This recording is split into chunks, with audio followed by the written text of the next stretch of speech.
It's time for Push2Plat, your weekly trophy podcast with Mindi and CJ.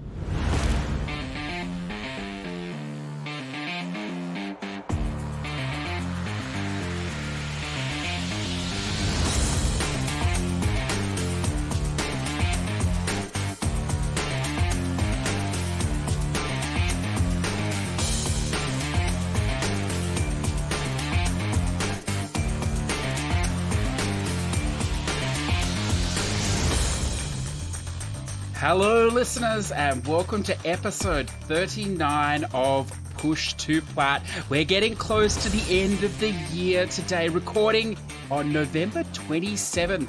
Mindi, we are very close to Thanksgiving. In fact, what is it? 2 days over there, isn't it, for you? 2 days' time? Yeah. Are you? Is it a big thing for you, Thanksgiving? Is it a big, family occasion, or?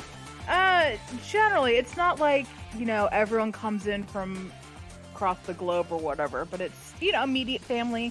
Sometimes the local cousins, aunts and uncles will come, but usually it's just me and my parents, my siblings and their spouses and children. Can I ask a question? Being a non-American, so obviously we don't have Thanksgiving here on the 28th. Is this equal to Christmas in the requirements of a big family day, or is this more than Christmas Day or less? How does this sort of holiday fit in the American schedule? I mean, you don't get as much time off of school, but generally, yeah, it's the same kind of food deal. You get everyone together and you overeat because yay America. And then if you're a terrible person, then you go shopping. Yes. Well, now you're referring to Black Friday. Now this is another. Well, not just Black Friday. There are some retailers that are open on Thanksgiving because they're truly terrible people. Oh, so it actually starts like the day before then in some shops. Okay, I didn't know this. On actual Thanksgiving, yeah. Yeah, that's imagine the poor people that have to work on that day. Oh, well, I'm sure they pay double, triple, quadruple, whatever time. I hope to make that worthwhile. Well, they didn't when I had to one year, so.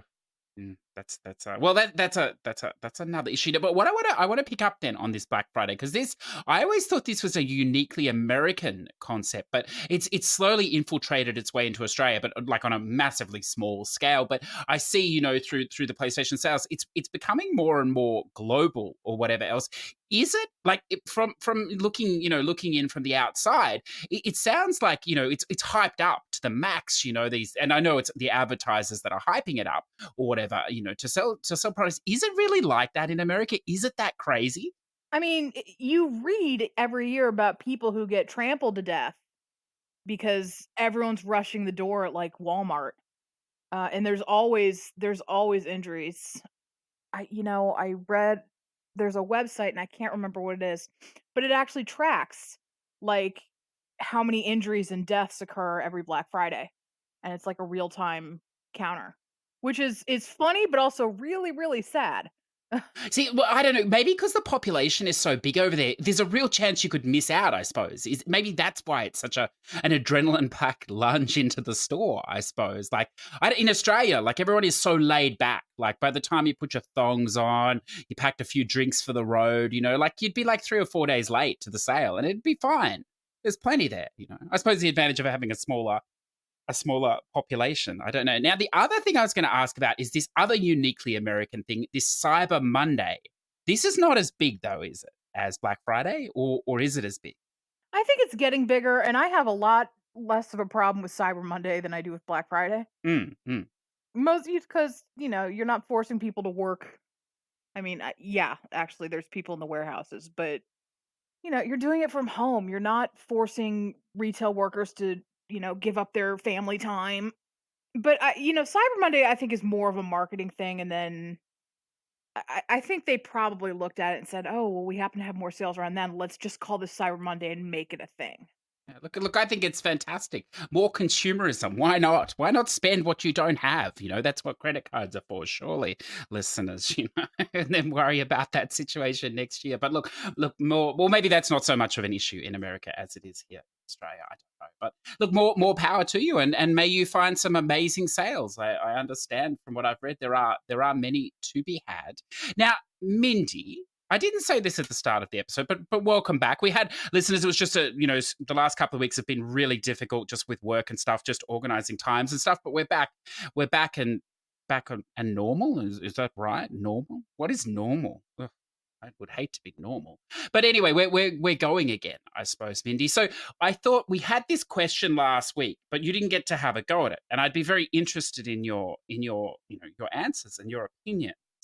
So from the Scotsman, of course, here from the Discord. So I'll just throw it to you. 3 things that annoy you about games or gaming. So last week's guest, Tricky, he went pretty deep, which made me sound even more superficial than I normally do. So, I'll leave it up to you how deep. You don't have to go too deep. It could be game or system or ecosystem, whatever you want. 3 things, Mindy.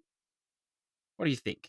I just listened to your podcast today. And actually, you know what? I want to say thank you because you carried on the Mega Man Yes. Metroidvania He wasn't mentions. expecting that. You're right. I would have been angry Yes. if you hadn't done it. Yeah. I would No, I wouldn't. I'm not angry. I'm just disappointed. Yes, that's right. You could have done better. Yeah, I agree. But I like that he definitely didn't expect that. I think it came out of left field for him. So that was wonderful. But yes, yes. And what about the shortening of Metroidvania to yes, no, or was it no or pass? That's an interesting idea, isn't it, to consider for future guests. Not for me. It makes it sound more existential than it is. I see. Well, maybe one day we could get the Metroidvania expert, and that'll be my question: Metroidvania, yes, no, or pass. That would be a great. And that's just the whole podcast. That would be a great. No, well, that could be the icebreaker, and then we could go. Imagine if he said no. Imagine if he said pass. I can't be bothered. That would be even better. But look, anyway, sorry, we're detracting to the question here, Mindy. 3 things that annoy you about gaming, the ecosystem, whatever you like around that issue. Yeah, I don't know if I have a good answer for this. One of the things, and I just think about this because it's been in something that I've played recently is when games. I'm all for making having realism in games to be immersive, but at some point you have to remember it's a video game and allow for that in your gameplay. So like there are some like in point and clicks for me, for example, it's annoying when you can't pick up an item unless your character knows you're going to need the item. Like that's annoying to me. Yes. See, now I'm thinking of this one. Sorry to interject there, but I'm thinking because obviously I work on a smaller scale, Mindy, of a few minutes concentration. But this recent Distraint, which I know you've played the rat game or whatever else from a few weeks ago, and that was a perfect example where I don't know if you remember, and again it's on a micro scale where you in the second section you went in to light the fire, and you had to get you couldn't pick up the paper even though you knew you needed it, so you had to go and put the wood in, then you had to go get the matches, then you had to go get the paper, then you had to go get the dog, all things that could have been multitasked in effect, I suppose. It's very ill. Oh, that's a good one. Very annoying. Sorry. No, it's true. Think of Red Dead Redemption 2 where they put everything they had into, the realism of it to the point that it's just boring to me. Everything is so meticulously detailed and on the one hand it's very impressive, but Mm, at the other hand I'm like, mm. but this is still a video game and you're not like why can I only fast travel when I go to a map? When I go to this one map. That's annoying. You've put in a fast travel option, but you're severely limiting the ways that I can actually utilize it. And it's not like I can go to like the train station or the stagecoach and be able to fast travel to all the same places. Where that type of transportation will go. And that's annoying. That's really annoying. You wonder. It's like it's this push of putting like the tedium, the boring parts of life into the game, really, isn't it? Like the monotony of traveling. I mean, that's one of the appealing things of the fast travel system, isn't it? You don't need to go through that. Yeah, and I mean that's fine to a point. That's kind of David Cage's shtick, like the first hour of Mm. Heavy Rain is like super inane. You get up and you shower and you do some work and you set up for the party. that's not what you're going to be doing the entire game.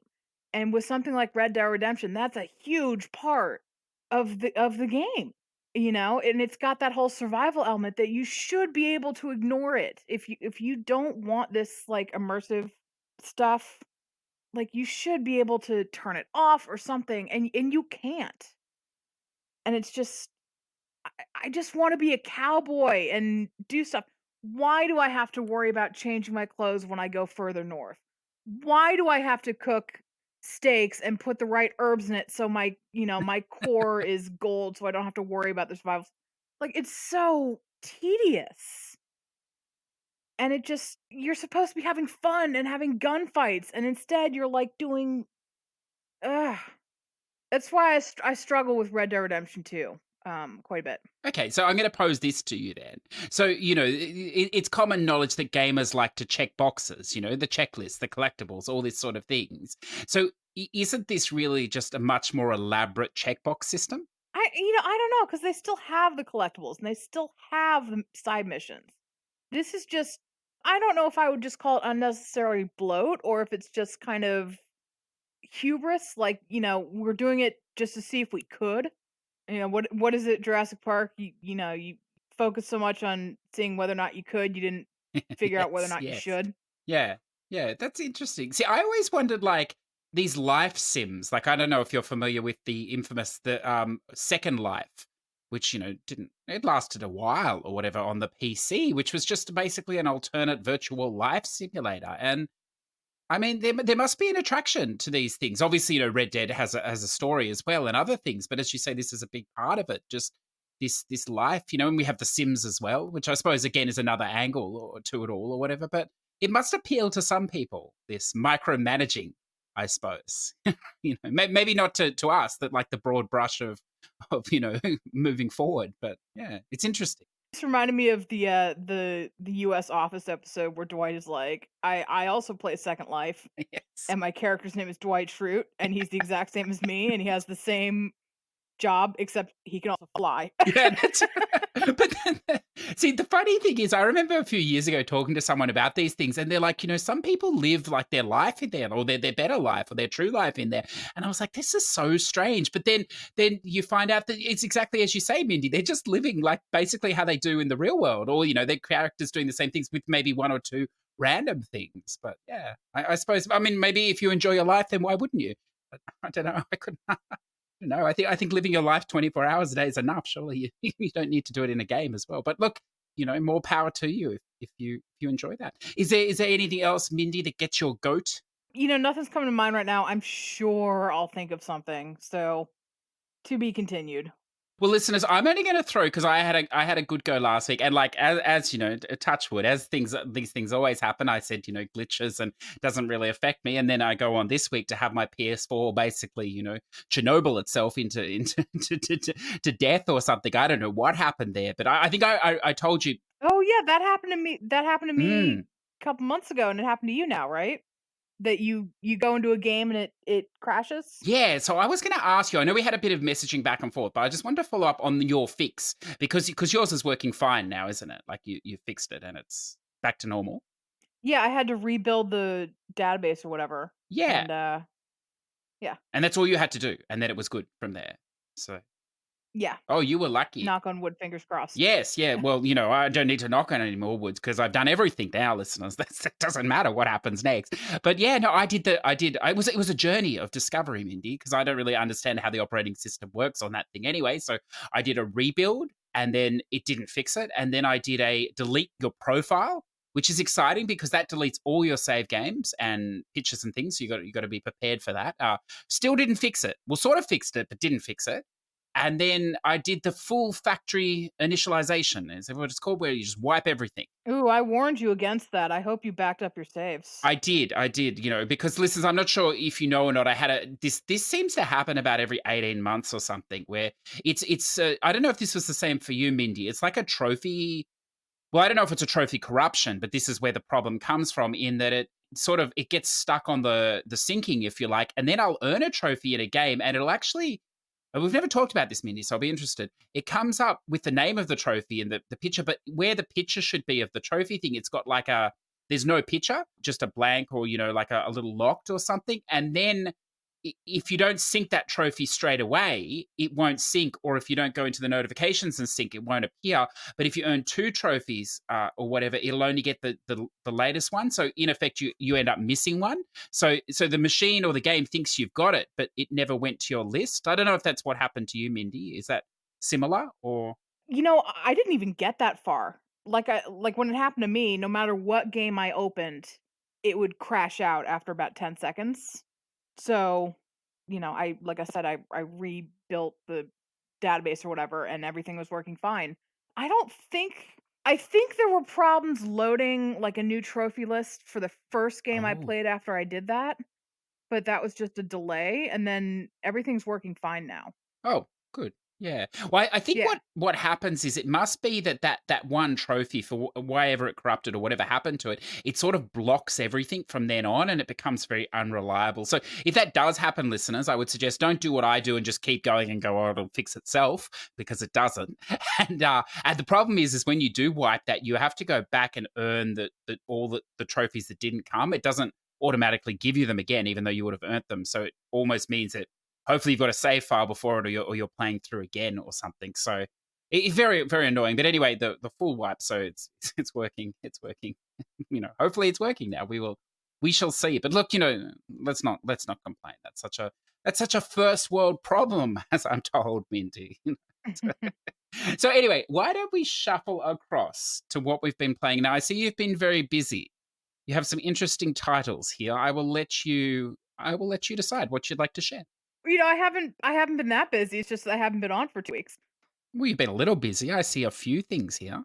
I did. There are a couple. Well, to be fair, there's a couple of games that I got like 1 trophy in because we had a side event where it was a big game of Clue. So we had a list of suspects and locations and weapons, and so you had to earn a trophy from one of those games and try to figure out who murdered Pagan Min, the antagonist from Far Cry 4.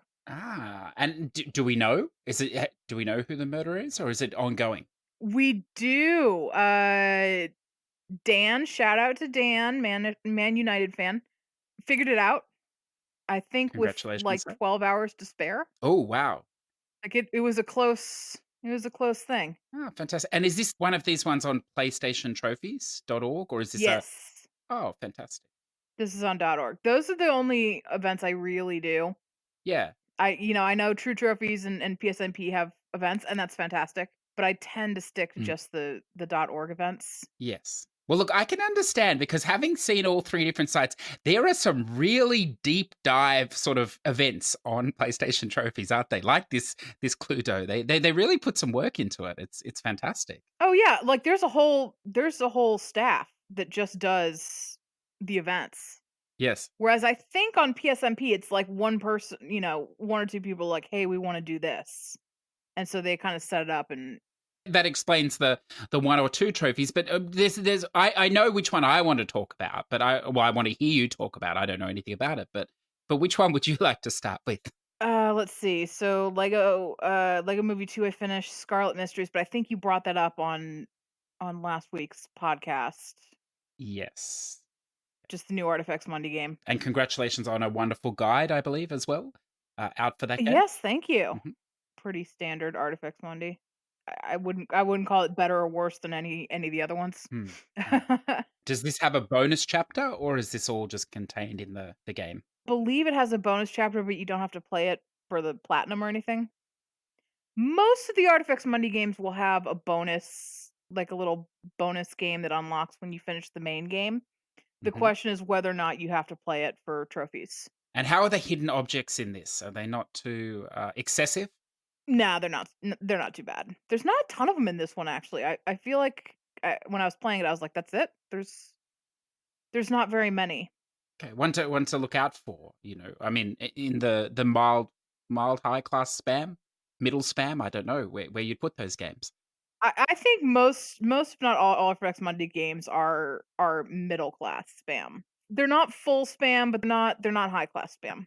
I think we've just created a new tier of spam games, the middle class. Oh man. Well, it's shrinking, so it's no wonder we haven't seen it for a while. But here it is, finally. That's fantastic. That's fantastic. What's next? What would you like to move on to? Like the double A spam and not the triple A That's spam. right.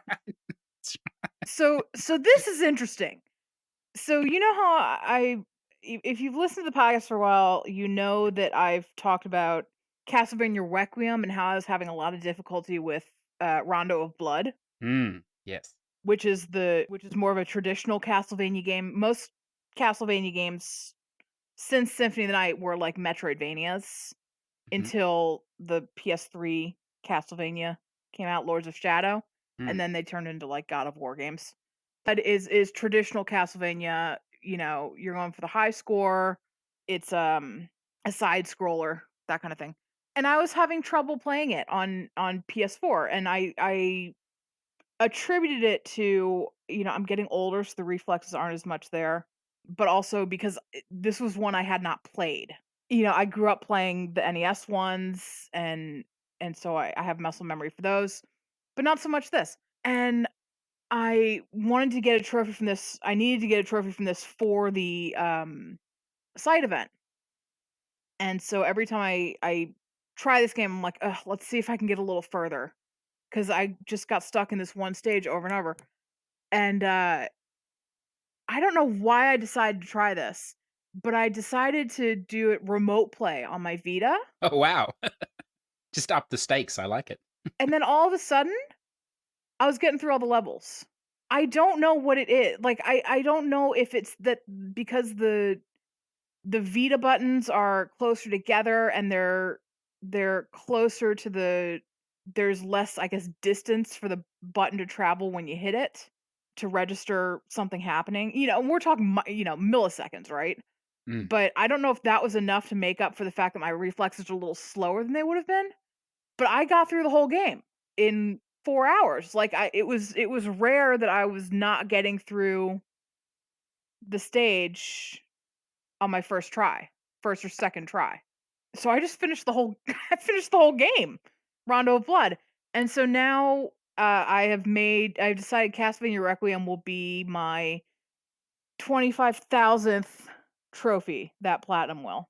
Cuz I always wanted this to be a what's it called? A milestone platinum, because platinum is a miserable little pile of secrets, which if you know Symphony of the Night, you know it's one of the best lines in video games ever, because it is. Hang on a second. Did you say 25,000th trophy? Yes. So Oh, I've got about little over 2,000 more trophies to go. yeah. I thought you might have been going to make it your 550th plat, but I see. Okay, excellent. Yeah, Yeah. well, no, because that wouldn't show up as a milestone, so it was either gonna be 600, Oh, I see. and then I Okay. realized that I was relatively close to 25,000, so I was like, "Oh, I'll just do that." Like, that's more interesting. Yeah, yeah. No, that makes sense. Now, I have a question here. The trophy you've still got to do is called Shafted. Castlevania Symphony of the Night, play as Richter and defeat Shaft in the inverted castle. So, look, Uh-huh. that's barely English to me. So, what does that involve? Is that a tough thing? Is that an easy thing? It sounds like a full playthrough of something. Is that what it Well, is? that's Or already that I'll tell you, that's already set up. okay, I set that up way back when I earned all those, Symphony of the Night trophies. So all I have to do is go into the game and beat the boss. It's really not. You know, you unlock this. Actually, I don't remember if you can do it beforehand by putting in a certain name in the new game. But when you start as Victor, the entire castle is open to you. So really, you don't have to play through the whole game. You just need to get to the teleporter that takes you to the inverted castle. I don't think there's even any bosses to hit prior to that teleporter, and then go to where Shaft is. Shaft is the bad guy, and beat him. So I think it's like I don't know, a half an hour worth of gameplay.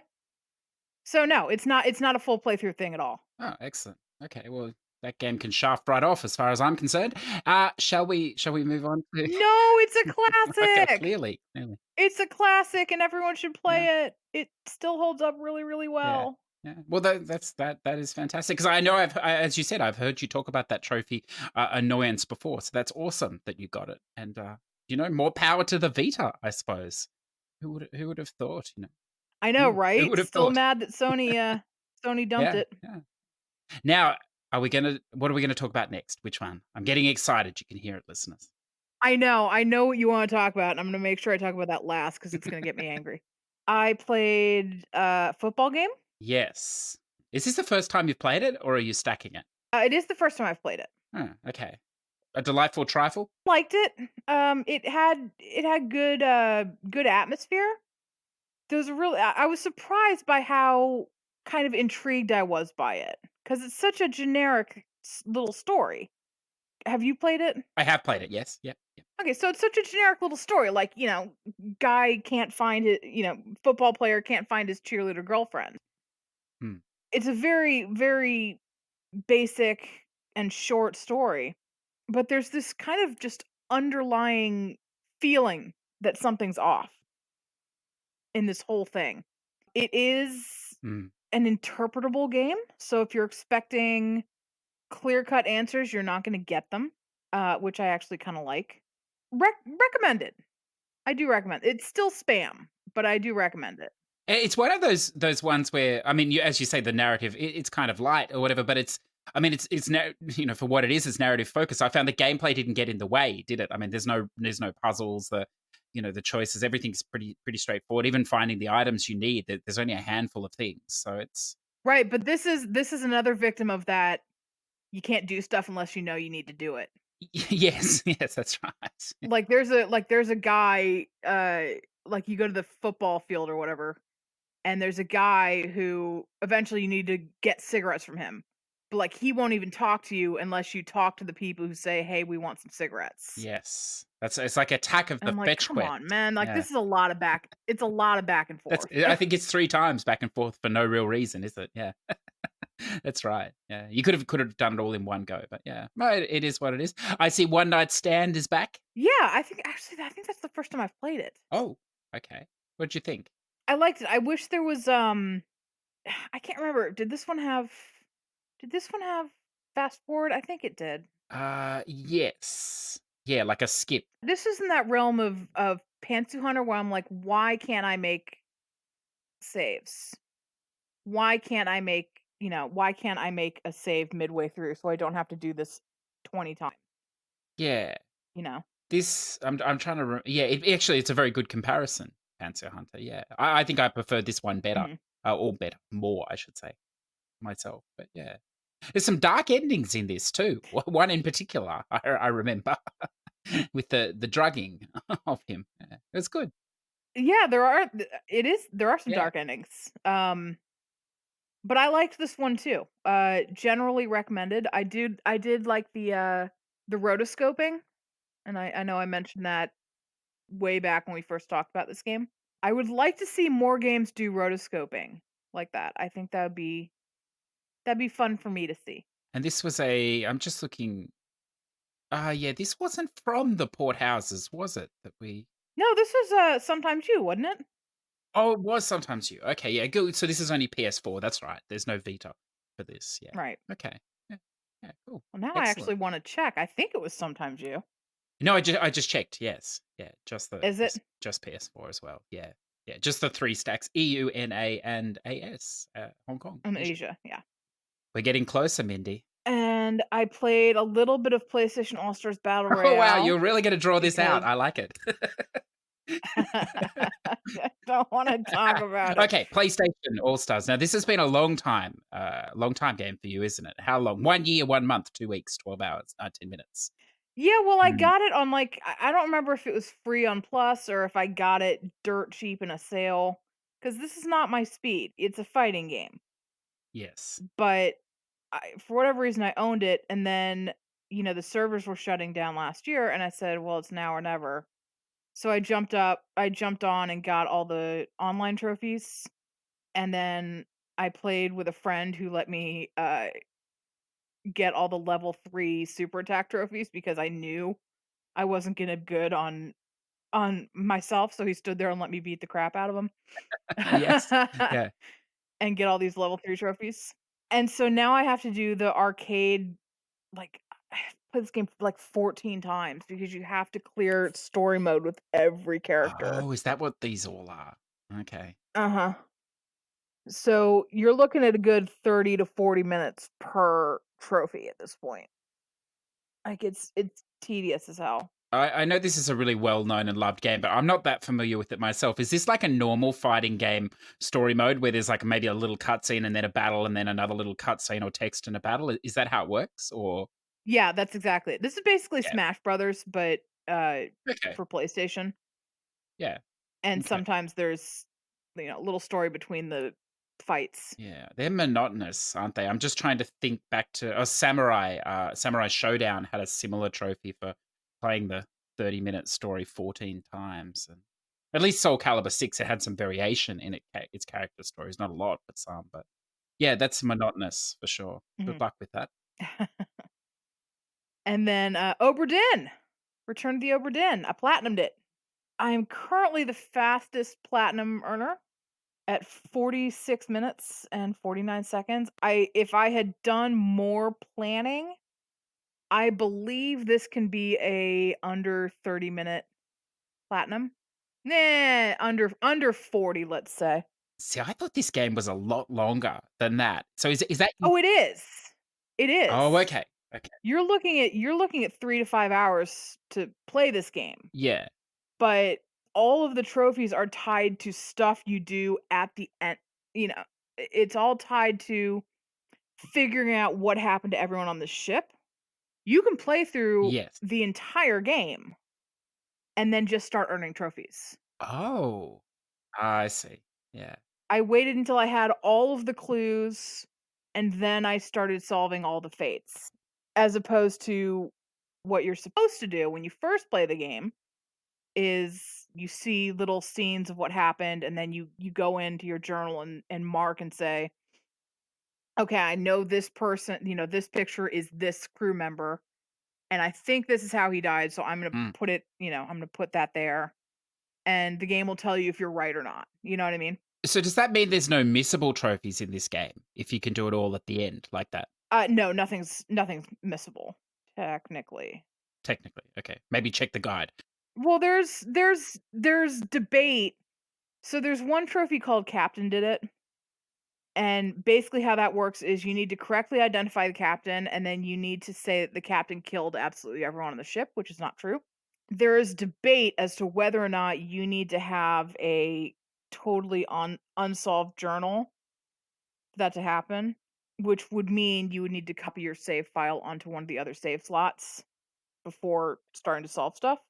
But no, technically nothing's missable because once you've cleared the game and seen the ending credits, when you go to the stage or the save select, you'll see an option called rewind, and it puts you back on the ship prior to getting off the ship and seeing the ending cutscenes. And depending on how you played the game, either playing through the epilogue or not getting the epilogue.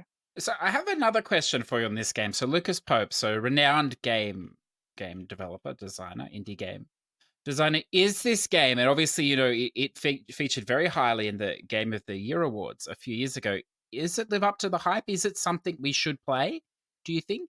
Is there a lot of merit here or not? I think there is. It is definitely not for everyone. It is very much how much do you like playing a detective?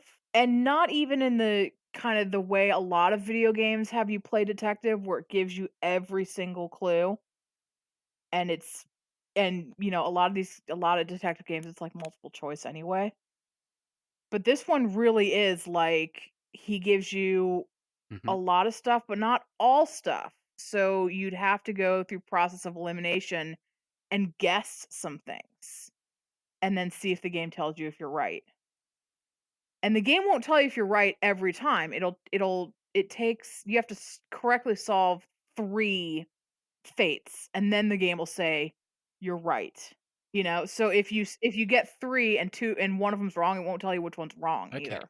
Can I ask it? And obviously, we don't. I don't know if it's possible to answer this without spoilers or whatever. But if it is possible, if is it possible then to be making wrong decisions the whole way and not know, or does it sort of pull you up and you have to find the correct one before you can move on, sort of thing? No, because it does tell you when you're right, and when you are right, it won't let you make alterations to that person anymore. So at least it gives you something to go on. Like I said, it doesn't tell you every time, it tells you every 3 times, but then it locks those 3 people out and says, "You are correct on this. I'm not even gonna let you go in and try to fix this." So it can be overwhelming right at the start, unless you have a guide, but I think you get into it fairly quickly, and it does rank. If you click the pictures of the crew members, there's a little symbol above them to say how easy or difficult this solve will be. So like once you go through and get all the level 1 solves, you've got a good idea of how it works. It's easier to identify who these people are based on the cutscenes you have seen them in. It's like I said, it's definitely not for everybody, but I think it's good and definitely worth playing. And if nothing else, call it high class spam. Yeah, I know we're dwelling on this a bit, but I had one more question I wanted to ask. So this game is renowned for its very distinctive art style throughout it. I'm not sure if that's a plus for me or not. I haven't played the game, but I've seen some of the footage. How did you Mhm. find that? Do you think it works? Like it is different compared to what we see. Well, and I think this is because you have not been a lifelong gamer. No, haven't been alive on anything. So these are this is like a 1-bit game. So this is what you would see on the old Apple computers, the Commodore 64s, like those late 80 computers. So you're Mm. either just going to like that style or you're not. I grew up playing games like this. So this was not a turn off for me. This is actually kind of a fun little nostalgic trip. I don't mean it as a turn off for me. It's just something different. So I mean, if anything, that's a draw for me to see what a game like that would look like and play like that. But yeah, Mhm. yeah, no, I definitely intend to throw it on the list at some point. And look, now I think we've come to possibly game of the year, have we, Minty? I don't know. I don't know anything about this, but I know you've got a lot of opinions. You're very passionate about this. So This one made me mad, man. This one made me mad. mm, I thought it was gonna be a fun little nothing game, and it made me mad. so what game are we talking about here? We're talking about Bayala or Bayala. Mm, I'm gonna call it mm. Bayala, which just got a stack. So now it's EU and NA. Will you be coming back for the second helping? Dude, it's like a $40 game, so Yes. Well, no, probably not. but it's not even that short, is it? You were telling me either. So, No, it's not particularly short. It's I'm gonna say 10 to 15 hours. And the reason that is such a big window is because here's the first thing that makes me mad is that the developers made a mm, really, really bad decision to say that about 80% of the game's collectibles you have to buy with in-game currency, quote currency, they're beans, but uh yes. you have to buy them from blind packs. So like from the main menu, you pay 60 beans and you get, which is a weird number, Oh, and you get 3 stickers, which are the collectibles from blind packs. And you can get repeats and you absolutely will get repeats. oh, So 80% ouch. of the Yeah. collectibles are RNG, which is a terrible decision. Absolutely terrible decision. And that's why my platinum estimate is so long because it took me I think an hour to get all the stickers I needed. Because it's fine until you hit about because there's 97 stickers, which again is such a weird number. This game is full of weird numbers. I hope you didn't delete your save. I feel a DLC of 3 stickers coming on. Oh, shut up. No, I did not delete my save. Yes. Is this a German game? I know we had a look at something on YouTube, but I didn't look into it. It is German. Yes. And it may or may here's the weird thing is that I can't track down because I did look. There are conflicting accounts as to who developed this game. Some places are saying that these are the same guys who did Windstorm Ari's Arrival, and other places are saying it's a completely different studio. Hmm. So I don't know what's going on. It feels weird. I'm just gonna call it money laundering.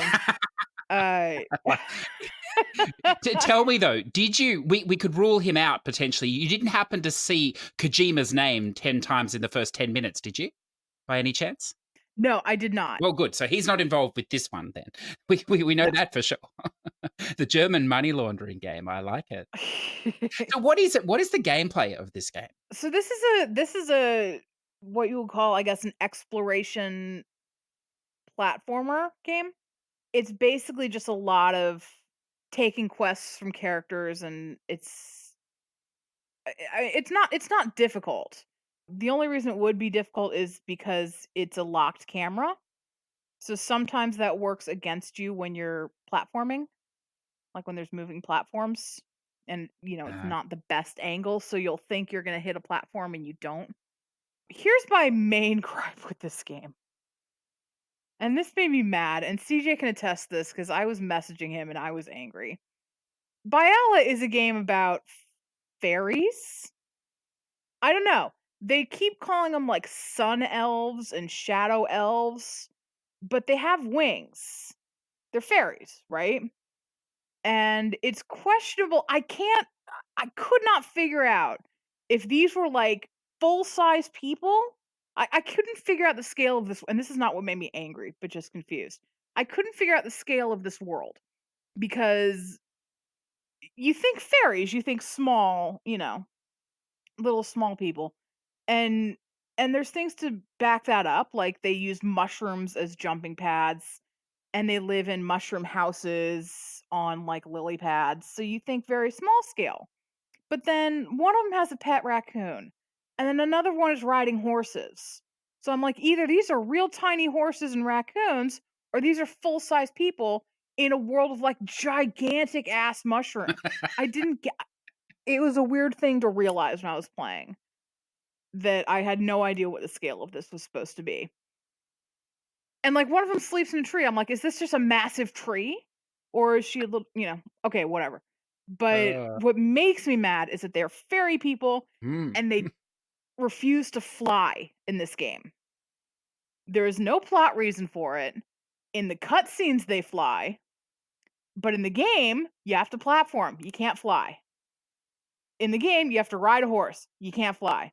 You don't even get the option to float, which is, Mm. you jump and you hold the button, which you would think, okay, I'll give that to you for flying because I'm so upset with you right now.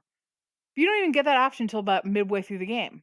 All of a sudden, you just unlock the ability. It's not like a magic thing, or it's just you get to a jump and finally the game decides, okay, you can float now. What I like is the ultimate troll of this game is the platinum name "Oh My Wings." Yeah, like they just remembered that they had them. And there was one little plot thing that I will kind of give this. So this is based off a movie, right? Called Bayala the movie, I think. Oh, I didn't know that. One of the fairies like wakes up and like the sun hits her wings and they kind of sparkle for a minute. She goes, "Oh, finally!" And then she starts flying, which makes me think, "Oh, okay. So like the way these things work is they're like solar powered, like they can fly when the sun is out." So okay, at that point, I'll give you Yeah. license that on these indoor stages I can't fly, but 2/3 of this game takes place outside. I should be able to fly, and not run and jump. And then, of course, so then I thought, well, maybe the person I'm playing as is like the outcast one who can't fly, and like that's the plot of the movie. But no, I played through the whole game. It has nothing to do with it. As a big middle finger, ending cutscene, she starts flying. This game made me mad. Oh, I hope there's It's a, some it's a DLC. children's game for children, and it made me mad. Well, now that's an interesting question you pose. I was going to ask you that. So some of these games, it's obviously a children's game. From what you say, do you think like are the systems in it okay for children, or is some of it just ridiculous, absurd, sort of in that middle ground? No, I think it's mostly for kids. There's a little bit of combat in it, but it's not too bad. Actually, it is pretty funny because the combat for most of the game is just this girl punching people. Not people, but like shadow creatures. But what's great is they explode. So this girl just cold cocks a bird and it explodes. It's fantastic. Like game of the year for the combat. It's the funniest thing I've played in a while. But the rest of it just made me mad. Now, I believe you're working on a guide. Is that correct for this, or? Oh no, guide's already it's up. It's already written. Perfect. Congratulations again. Missables in this? Do we need to be careful, or is it play? Nothing missable. It's also kind of weird.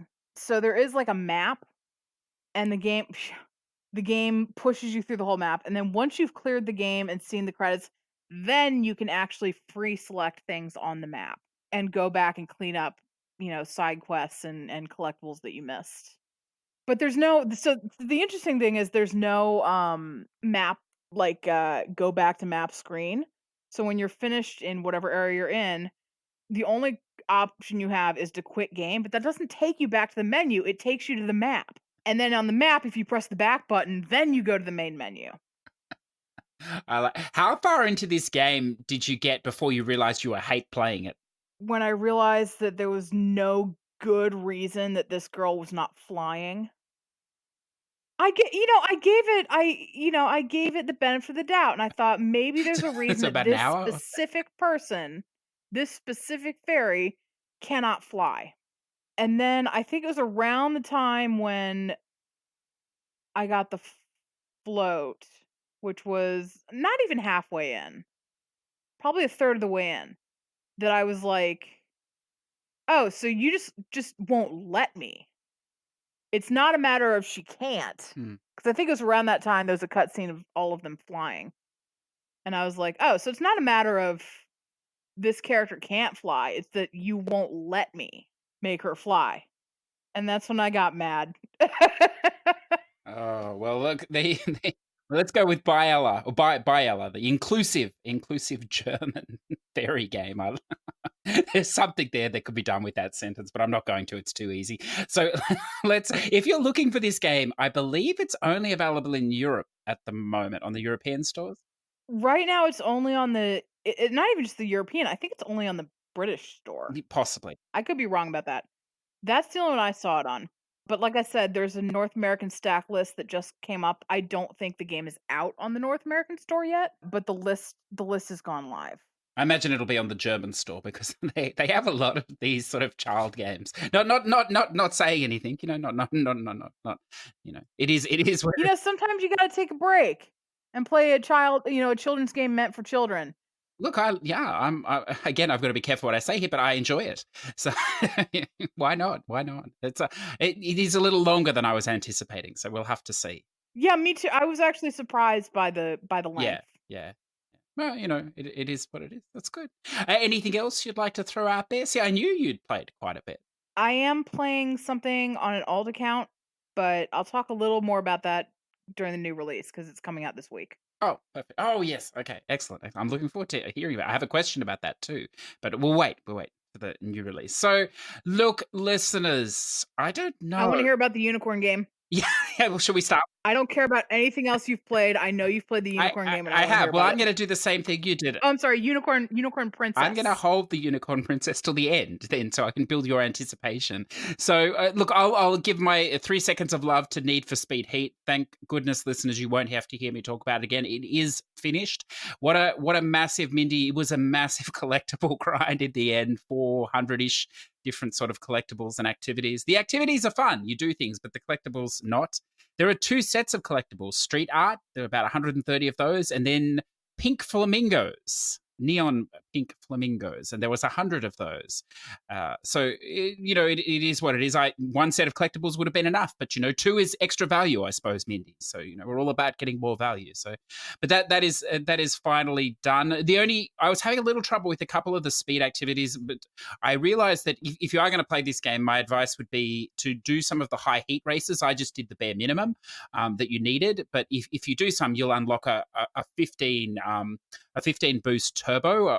One cylinder is enough. There is a 4-cylinder one, but the one seems to come first is more than enough, and that really gives you a massive push, much more than the 12. So it makes those speed requirements a lot easier. So the 20 minutes or so you need to invest in doing that high hit race, it's definitely worth it because it will save you that in spades if you do that. And of course, as I said before, I would definitely recommend not starting any of those activities until you unlock a 400 plus car or you level a car to 400 plus, just to save overall time. But look, I think the guide says 30 to 40 hours. There's no way that I did it in 30 to 40 hours. I think that's a push. I think it's probably 50 plus hours. Maybe if you're more streamlined in your collectibles with a guide from the beginning, it would save you time. But that gives you an idea of that. Then just to delay the unicorn, what else? Oh, this Harvest Moon. Now, have you ever played any of these Harvest Moon games, Mindy?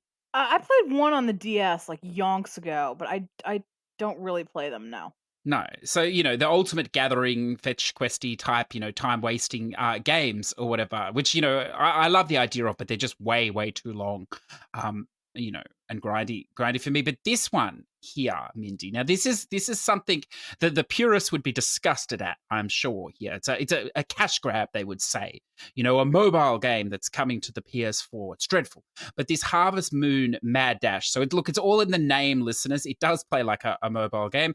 You have stages. I think there's 100 stages or whatever. And each stage, is 2 to 3 minutes. It has a countdown, and you have to, farm so many things in that time limit or whatever. So it basically, is a bit of a button spammer in that time, but it's fun, and you can just do a stage or two here or whatever. I think the list looks pretty easy, but the plat percentage is low, but that could just be because, it takes a while to do 100 stages. I haven't found anything particularly hard in there. So a good, as I read from someone this week, a good time wasting game or time filler game. So that was nice. We got to finally another DLC. I know this doesn't interest you, Mindy, so I'll definitely be sure to say it here. The next installment for the DLC for the Olympic Games Tokyo 2020 release. So it looks like each of the unreleased sports are going to have a trophy. That's what's happened so far with the rugby and then with the judo. So there are, if you're waiting for that, there are 2 more sports to come. There's a rock climbing and then a relay, a 4x100 relay. So if that interests you, it looks like the next one's coming in February, and I assume the last one maybe just before the Olympics in Japan kick off. So you won't be playing that game if you're trying to 100% it quickly or something until the middle of next year. But as I said before, it's a really fun game, whether you play it by yourself or with others. A lot of it online, so something to consider. Whether you'd boost that or do that legit or how you do it, but very, very enjoyable. And I still understand it's only available on the Hong Kong and Japanese store, and the Hong Kong one is in English, so you don't have to play it in Japanese. I played this little Interfectorum, Mindy. Have you played this thing, Interfectorum? No, I've seen it kind of floating around.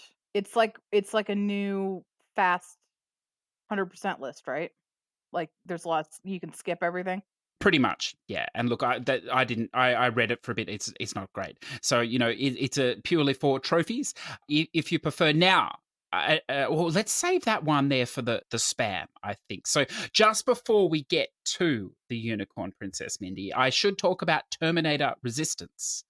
Are you a Terminator fan, Mindy? I like the movies well enough. I wouldn't say I'm hardcore. I've seen the classics. I haven't seen any of the new ones, no.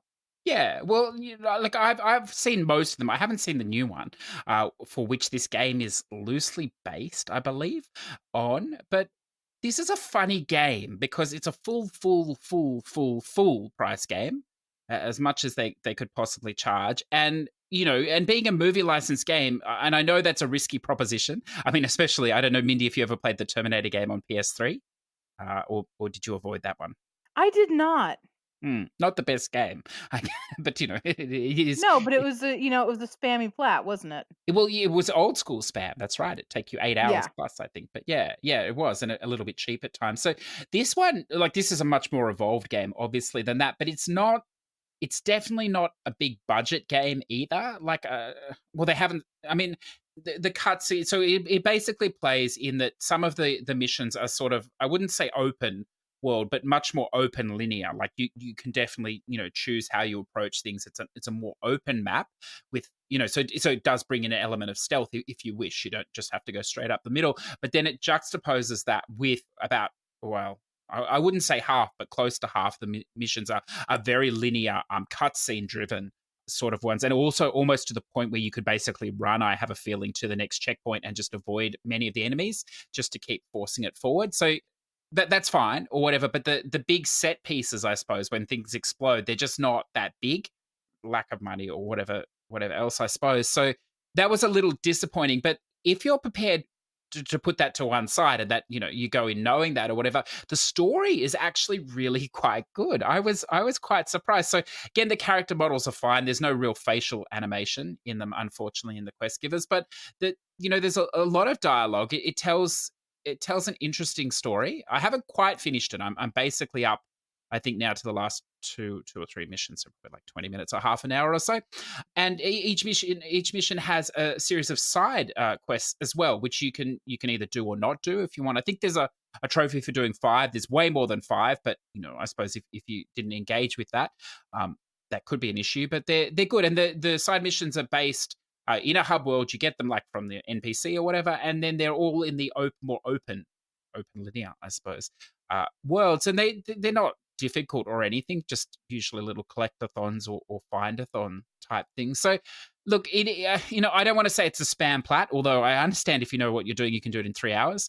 So it definitely falls into that category. The trophy list is really simple, with the exception of maybe one. I think one. It's got this cool trophy, Mindy. It's a bit useless, but then so are all of them, I suppose. A trophy called No Hope, where you open the unlockable door in Pasadena towards the end of the game. And so there's doors everywhere. You got lockpicks and stuff like that. But this particular door is just a door, and there's nothing on the other side of it. There's no walls. It's just a door in the middle of like a barren landscape, and you have to. It's the only hard door to unlock, I believe, in the game, and it gives you the trophy No Hope. So I kind of like that. I thought that was good. But look, everything else is straightforward. The finding the notes, there's like 30 notes. You'll easily find 10 without too much exploration. Definitely without a guide. So I don't know if I'm trying to convince myself that it was a good purchase or not, listeners, but it is what it is. I think if you're a fan of the movies, you'll definitely enjoy it. I think if you're if you're coming from Call of Duty and you're expecting, a robust campaign, I'm not sure you might enjoy the story. I don't think you'll enjoy the gunplay mechanics, all very, very basic. It has some really awesome, and I'm going on here, Mindy, so I'm probably boring you, but it does have a really awesome gun upgrade system where you kill different Terminators or different the metal snails or whatever, or the rats, and you can farm these parts, and then the leveling up system for your weapons has sort of 3 slots, if you like, and all these little chips that you've picked up from killing ones, you can put a chip in there, and each chip has a different thing, but you can't necessarily just put 3 chips, like whatever chips you want. Each chip has a pattern, and you have to like match the patterns as well. So, you can't always make the weapon you want depending on which chips you have on hand. So, which is a cool idea, but the problem is that there's no real need to do that. I think there's one trophy for doing it once, but it's a good system. It's just, I don't know. This game, I think, would have been really awesome if it was not, 3 or 4 or 5 hours, but maybe like 15 or 20. And they just opened it up and put, because the world is definitely built. The hub world is definitely there. Just put more into it. But, look, it is what it is. If you're thinking about playing it, I would definitely wait. It's kind of pricey, or maybe you can do some sort of a rental or some system, with a store or something. I don't know, because you could literally knock it out in one night or one afternoon and night if you wanted to. So, Mindy, the Unicorn Princess. Yep, I'm gonna have to play it because it's ridiculous, but also I've been Googling, and Yes. it's another German horse game, so I'm just gonna have to. Well, it's a double whammy because you actually, I don't know what you've seen of this game. So you play in the real world where you ride a horse Mhm. everywhere, and then you have to find the unicorn. So half the game is played in the real world with the horse, and the other half is played when you find the unicorn and in the unicorn's dream world. And it's a very beautiful looking unicorn, I must say. High attention to detail there. So it basically works, listeners, if you're interested. If not, you'll just have to indulge Mindy and myself here. We have an interest in the German horse game media, don't we, Mindy? It's a long running interest. I guess you could call it. It's just a series of coincidences, and then one day you said I was a German horse game expert, and Yes. that's kind of became the thing. Even though I haven't played BB and Tina. No, but the great thing about being an expert is anyone can just call themselves an expert these days. So if we just keep saying we're German horse racing game experts, maybe we'll get contacted in the future. I mean, you are building up quite a German library there with your Bayala and your Aries and things. Maybe we'll I become big in guess. the German consulting market. Bayala too. Now they I can guess fly. what I think is interesting about this developer is I googled their history, Mm. They've made a lot of horse games, like a lot of them. But Yes. then they've also made one other type of game. Well, one game and a whole bunch of DLC for it, and Mm. it's an airport simulator. Oh, really? That's Yeah. I wonder if there's a horse in it somewhere. I hope so. Well, look, the Germans, as we know, Mindy, they have a great sense of humor. So I'm sure they enjoy these, the humorous side of these horse and unicorn games. But look, anyway, so look, it's very basic game or whatever else. There is a creepy factor in this game. The horse. To find the unicorn, it sort of screams your name from across the map, and it briefly appears like on the map, and then it disappears, and then a minute later, or probably 30 seconds later, it screams your name again. But it does it in a really creepy way, like someone standing behind you whispering in your ear or something. So, like that aside, that's kind of creepy. But, it's, I don't know. Look, it really is what it is. I would not recommend paying what they ask for it, unless sure, you like this type of games. It plays straight through. Nothing is missable. You'll get more than enough money to buy the hair dyes and the horse accessories. There is Mindy, and I'm not sure. I think it was mission 13 and 14. The game is incredibly relaxing, very relaxing. But 13 and 14, the game reaches a pace that pedestrian, it doesn't do it justice. Like life support, it really slows down to the next level. And those missions, I don't know, probably take you 20 minutes. Most of them are quite short, 5. And I don't want to ruin the surprise for you, Mindy, but you will it'll test your patience, I can tell you. For I'm not sure why. There are collectibles too, Mindy. You'll enjoy that. 30 collectibles, unicorns. Yeah, coming off the back of Bayala, I might just wait for someone to post a collectible guide. Yes, yeah, you definitely want a map because nothing's marked on the in-game map, or whatever else. So there may be a map already, but if not, I would definitely wait. But look, you can do that at any time. It's free wielding. I suppose, the only potentially missable or dangerous trophy is the failure mission. There are only certain missions you can fail. That gives you an idea of what sort of game it is. So there are 3 ring races, if you like, which is lovely because you get a countdown, but you can take as long as you want. It's not really a race at all. But you can fail those if you finish them without collecting the rings. So you'd want to fail one of those because you can't return to missions once you pass them. So that could be the only issue. And Mindy, it has this lovely thing. I'm not sure if it's RNG or not, although it wouldn't affect you after your last travesty there, that Bayala.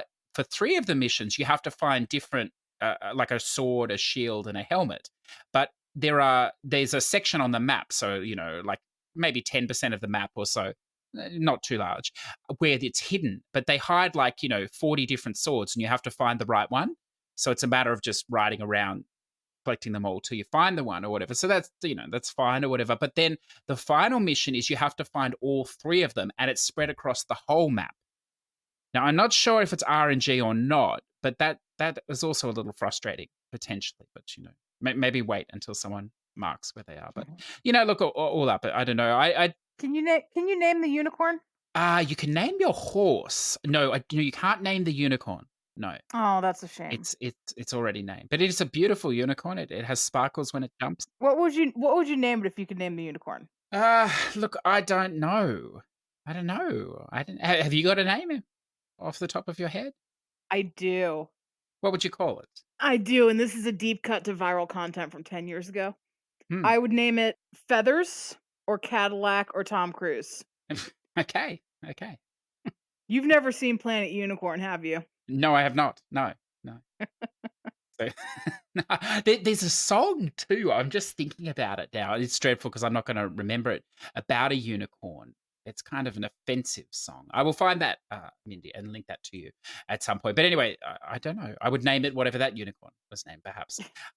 It was funny. But yeah, no, look, what amuses me is what game was I playing recently? Oh, the NBA 2K, the Prelude, and you have to put in a name and then it stops and it checks it. So for no offensive, language, because obviously you must be able to play that game online with other people. But when you play these games, you can write whatever you want, which is kind of fun for a 3-year-old brain, I suppose, because it allows you, which is cute. But look, I think we've done well today, Mindy. I bet you there is no other podcast on the face of the earth that has given the Unicorn Princess and Bayala as much time as we have this week. We're a very diverse podcast. We are. We are. We are. And you can tell the passion that we spoke today about those about those 2 games. So, look, let's move across into Yes, anger, it can be passionate. You are correct. sometimes we just love to hate, or we hate to love. Who knows? Who knows? So, let's move on to our new releases for today, Mindy. And oh, I see you've linked me your Planet Unicorn YouTube. Well, I will watch that. I will watch that later. But by all No, means, you won't. well, it's going. You keep sending stuff. The list is getting longer. Maybe I'll have to go in reverse. I don't know. Anyway, games for this week. Now I know you've got one here that you want to talk about because you've actually been playing a bit of it, I believe. So I'll throw it over to you. I have, yeah. So it's True Fear Forsaken Souls Part 2. Part 1 came out last year. Hmm. And it had some bad trophies. Had some very bad trophies. That's selling it short. Can you elaborate on that? Yeah, they straight up ported the Steam because it came out on Steam first. They straight up ported the Steam achievement list to PSN, and that's not uncommon. A lot of games will do that. The problem is that the Steam list had let me pull up the list here. It had trophies like solve all puzzles in under 2 minutes each, which is fine if you have a mouse. Really not good, and in some cases not even doable with a controller because you don't have the freedom of movement that you would with a mouse. And actually, I'm remembering now, originally it was solve them in under a minute each, which is impossible because I remember messaging the devs on Twitter and saying, "Hey, this is not possible." And so they changed it to 2 minutes. And even then, there's a couple of puzzles where it runs really, really tight. And then one of them you just have to get crazy lucky because there's like it's a matching one and it's 40 cards and it's random. It'd be one thing if it was one layout and then you just have to, go to a screenshot and say, okay, these are the matches, but it's random. So that was an annoying trophy. And to their credit, to the developers' credit, they have learned from this because there are no trophies like that in part 2. They also had a really annoying trophy in part 1 where you had to play the whole game in one sitting. And this is not this is not Artifacts Monday that you can pound it out in an hour and a half or 2 hours. This is a longer. It's not as long as like Siberia 3, but it is longer. It is probably 4 to 6 hours, depending on if you're using a guide. But in the first game, you had to do it all in one sitting. And there were actually 3 trophies. One was just playing for an hour, one was playing for 3 hours, and one was playing the whole thing without stopping, which means not closing out of the game. In part 2, you have to do it for 3 hours, which isn't so bad. You're likely to just get that anyway, because these are longer, like I said. This game had a lot of promise when the first part came out, but I've played a lot. Obviously, I do not have the platinum, but I played a lot of the first one, and I was anticipating it. It didn't really hold up for me. I thought, like, I was hoping it would be maybe a little bit more horror filled. It does have some jump scares and things, but I wasn't exactly what I was expecting or whatever. How does this second part from what you've played? How does it stack up? Is it more of the same, or a little more developed in that horror field, or a little less? It's more of the same. I think these are good. I really do. And maybe it's just because I'm so inundated with Artifacts Monday stuff that it's all kind of samey. This one feels different. This one feels like there's more effort in it. This one feels more like a kind of a passion project as opposed to we're making this because we have the engine and the assets and let's just mix them up and see what happens. It really feels like he's trying to tell a story. And this is a small studio from what I recall. And so for such a small studio, it is quite impressive. And it is a trilogy. It is a planned trilogy. True Fear is. So the funds for the sales of this are going to fund season 3. Not season 3, episode 3, part 3, whatever. So I do recommend people, pay for it. It is a freestanding platinum, though, isn't it? This episode 2 is a self-contained Yes. trophy list, like Yes, the it is first a one was. self-contained Yeah. trophy list. I just mean story-wise, Yeah. it's a 3-parter, so don't expect all the answers. Also, it definitely assumes that you've played the first game. Oh, okay. So it picks up. Yeah.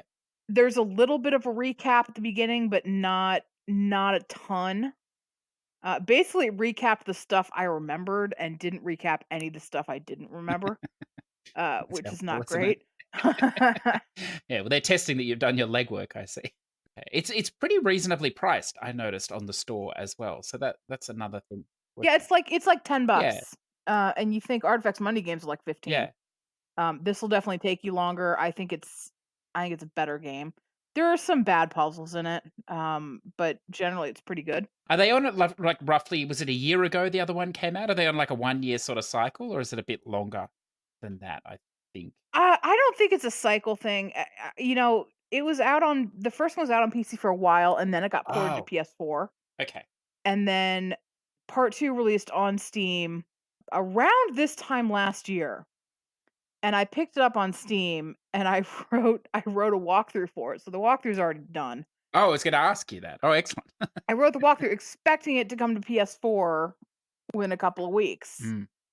and it didn't.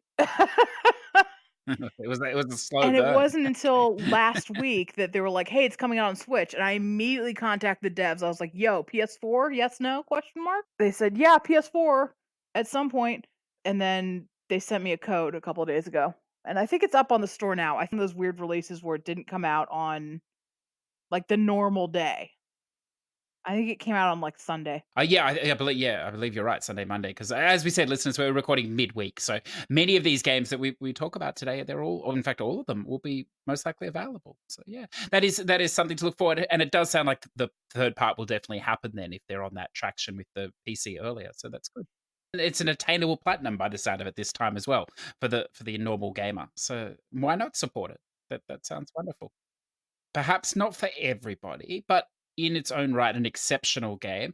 This is The Gris. It's been out on Switch for some time. One of the wonderful things, if you are a Switch gamer, one of the wonderful things you can do. Obviously, they have the big staples from Nintendo, but they have a ton of indie stuff coming out at very reasonable prices as well. And they seem to get a lot of this stuff now before PlayStation, and it is wonderful. This is definitely a gem from there. It's wonderful to see it come across to the PS4. Now, I see it's listed on the US store at the moment for $18, and it's delayed on the EU store. Not sure for how long. I would definitely recommend it if you like these sort of, I don't want to say artsy, but it is it is artsy sort of games or whatever. There's no dialogue in this game. I mean, it's a platformer of sorts, a loose platformer. It's not challenging or whatever. One of the real draws of this game is just that it's simplistic beauty, I suppose. Its color scheme and its fantastic music score. It's quite exceptional for a game like this, and I think the music and the color scheme just basically carries it all. The gameplay is good as well. It does have a, well, I'm not actually sure that it has a plat. I'm going to take a stab that it does if it follows the same Steam list. The game, there should be no missables because you can, when you get to the final chapter, you can go back and select different points and checkpoints throughout the game to clean it up. So that's all based on if it is plays the same as the Switch one, which I'm sure that it will. So, if you're looking for something a little bit different, a deeper experience or a really beautiful experience, I would recommend this game. It's supposed to be based on sadness. Isn't this like fundamentally a platformer? Yes, but it's not a hardcore platform or like those type, and it's not. I mean, it's in the middle, I suppose. It's not like one of those very tough platformers, and it's also not like one of the Porthouse spam platformers either. It's in the middle. But look, if I can play it, then it's got to be fair. It's not cheap in its things, and there's it's not too frustrating or whatever. The good thing is that it doesn't really difficult, like the difficulty doesn't really spike. It sort of or what I found is it roughly stays the same. So you're not getting new mechanics, like in the next world you learn how to do something else. It's not like Celeste or something where it builds on itself. It's everything you've got is there from the start, which is nice. And it's just like I know I say forward moving a lot, but it really is. And look, the premise behind it, is a sadness and pain and dealing with all these sort of things. And I don't know whether it's just my morbid personality, but it actually makes me smile a lot, this game, because it's beautiful in its own way. So, if you don't like these type of games, then you won't play it. It plays. I mean, it doesn't ever tell you what's going on in that type of thing. So just, go in forewarned or whatever else. But it is a lovely experience. And look, it's wonderful to see in a year, Mindy, where we've had so many amazing indie games. It is wonderful to see this get ported across. I know we're talking indie games very shortly with some guests as well. So it will be interesting to see if this features in any of their lists or not, even though it is coming so late in the year. So that was a lot, Mindy. It feels like we've already done a lot today. How are you going? Are you still with us? Are you still alive? I'm still here. I Good. don't know what's gonna happen. We might be pushing 2 hours. Never say never. I'm sure we'll find out. So look, that's a ton of new releases. Why don't we quickly, Mindy, now that we're hitting our stride here, why don't we have a look at the Game Awards nominees? So this is a fascinating thing, Mindy. You can vote in this every day, and anyone can vote. So you can have your say if you wish to, I suppose. So why don't we, rather than elaborate, because many of these games I don't know, Mindy, and perhaps you're not familiar with them either, or have played them. Why don't we start with this action adventure game category for the best action adventure game combining combat? Do you know you're from Australia? Do you know what the Game Awards are? Look, I only heard about them last year, so no, I don't. Would you like to tell me about it a little? Well, it's basically, it's meant, the idea is for it to be like like the video game Oscars. What it really is just a big advertising event. It's like E3 but with statues. Literally half of the ceremony, let's say, is like debuting game trailers and stuff. I mean, it's going to be a popularity contest, though, isn't it? I mean, if anyone can vote, it's got nothing to do with the actual, merit of the game, like artistically or whatever. It's just whether the person liked it, isn't it? Very subjective. It really is, and at least with some, and you can make that kind of argument with the Oscars, but I think with the Oscars, it's more clear that there is artistic merit. Like they do Oscars for like costume design, and that's fantastic. For the Game Awards, it's very much like, I mean, granted, you have good awards like the best music and the best direction and best story, but then you get things like best DLC or best genre game, and that's down to popularity, isn't it? Like Yeah. there's there's no real way of objectively saying that something is better. It really is, yeah, just a massive popularity contest. But see, what I don't understand is like it's not only popularity, but like uh, just vote once. Like this issue of voting every day. Like, I mean, I don't have time for that. I mean, there's people that will. It's not very. I mean, it's hugely biased, isn't it? Like, the people. No judgment if you want to vote every day, go for it. But it devalues, the person who votes once. I don't see what the problem with just voting once is. But look, anyway, it is what it is. So look, Mindy, game of the year. So look, and to preface this, listeners, like, I don't care which game wins or whatever else. I just find this interesting for games maybe we've missed, Mindy, or that we might consider playing. Mhm. And one of one of the lovely games here that I know you're eager to not give an opinion on is I the can sense wonderful the sarcasm. Oh, there it is. is Yeah. is the wonderful Death Stranding. So look, that's wonderful that it's been nominated. Resident Evil It's in, like, 2. every category. Like, it literally just came out, and it's in Mm, every category. mm. Well, it'll probably win as well, I imagine. I don't know. It's got that. I imagine the people that like that are the sort of people that would vote every day. They like to like things, Mindy. They like to build things for likes. These are the sort of people we're talking about here. So that will probably win, which is fantastic. But there are other games here too. Resident Evil 2, the Capcom remake. Look, that was a really good. That was beautiful. So look at this, Mindy. Sekiro, Shadows Die Twice. That's too difficult for us, or too difficult for me. So look, it's a shame they don't have a category for games that are too hard because I could vote for that. There, we got some Nintendo love, Super Smash Brothers. That's lovely to see, and the Outer Worlds. Well, that's not unsurprising either. That'll be lovely if Obsidian win that to show that they can make a better Fallout game than Bethesda. But anyway, Right? that's funny. But look, I really want especially after Fallout, and I don't even play Fallout, but like especially after the shit show that is Fallout 76, I really want Outer Worlds to just Yes. absolutely kill it and everything they're nominated for, everything, sales, user reviews, critical, like I want them to murder Bethesda over this.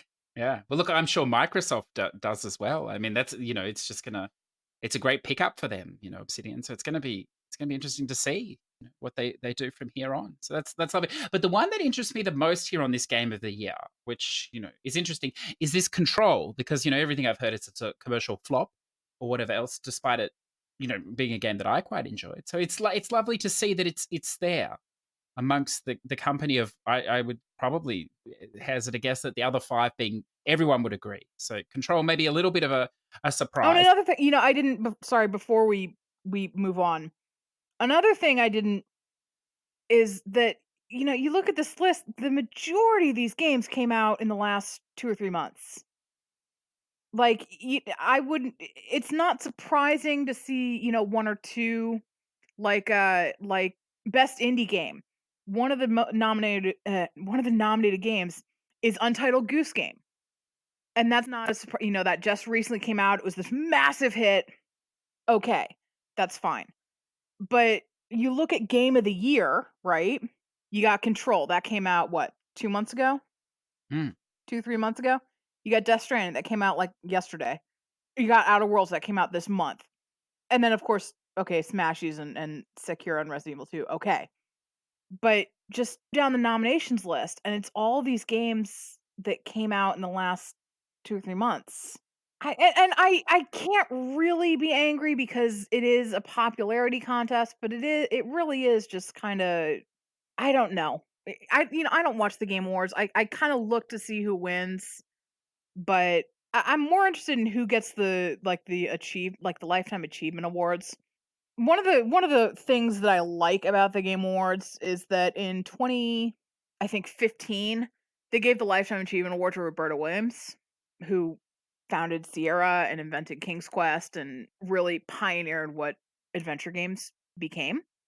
So I was very, very happy to see that because they could have gone with like genre, all the I said this when Chris was on, like in an industry where people know who Shigeru Miyamoto is and who John Romero is, like you should know who Roberta Williams is. Even if you've never played the games, like you should know that name. Well, I mean, it's just the transient nature of gaming, though. I mean, as you say, like all of the majority of these games have come out in the last few months. Let's be honest. By next year, majority of these games, nobody's even going to remember.